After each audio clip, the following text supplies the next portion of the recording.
পরিবারের বড় মেয়েরা তার জীবনে এই 5টি জিনিস ত্যাগ করে তার পরিবারের জন্য, যা তার নিজের পরিবারও জানে না।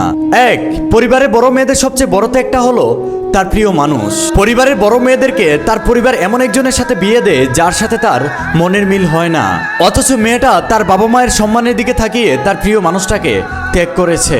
2, পরিবারের বড় মেয়েরা কোনো কাজ করার আগে 1000 বার ভেবে নেয়, কারণ তার একটা ভুল মানে পরিবারের প্রত্যেকটা মানুষের খোঁটা দেওয়া। তোর কারণে পরিবারের মান সম্মান নষ্ট হয়ে যাচ্ছে, তোর কারণে তোর ছোট ছোট ভাই বোনেরা নষ্ট হয়ে যাচ্ছে। এই একটা কারণে পরিবারের বড় মেয়েরা তাদের অনেক স্বপ্ন, অনেক ইচ্ছা ত্যাগ করে ফেলে। 3, পরিবারের বড় মেয়েরা সবার কাছ থেকে কষ্ট পেতে পেতে একটা সময় সুখের আশাটাকেই ত্যাগ করে ফেলে। 4, পরিবারের বড় মেয়েদেরকে সবাই ভালোবাসে, কিন্তু তার মনের কথা কেউ বুঝতে পারে না এবং তার মনের কথা কাউকে বুঝাতে পারে না, যার কারণে তার অনেক চাহিদা প্রকাশ করার আগেই ত্যাগ করতে হয়। 5, পরিবারের বড় মেয়েদেরকে সবসময় সুখকে ত্যাগ করতে হয় তার পরিবারের প্রত্যেকটা মানুষের মুখে হাসি ফোটানোর জন্য। হ্যাঁ, এটাই হলো পরিবারের বড় মেয়েদের জীবন।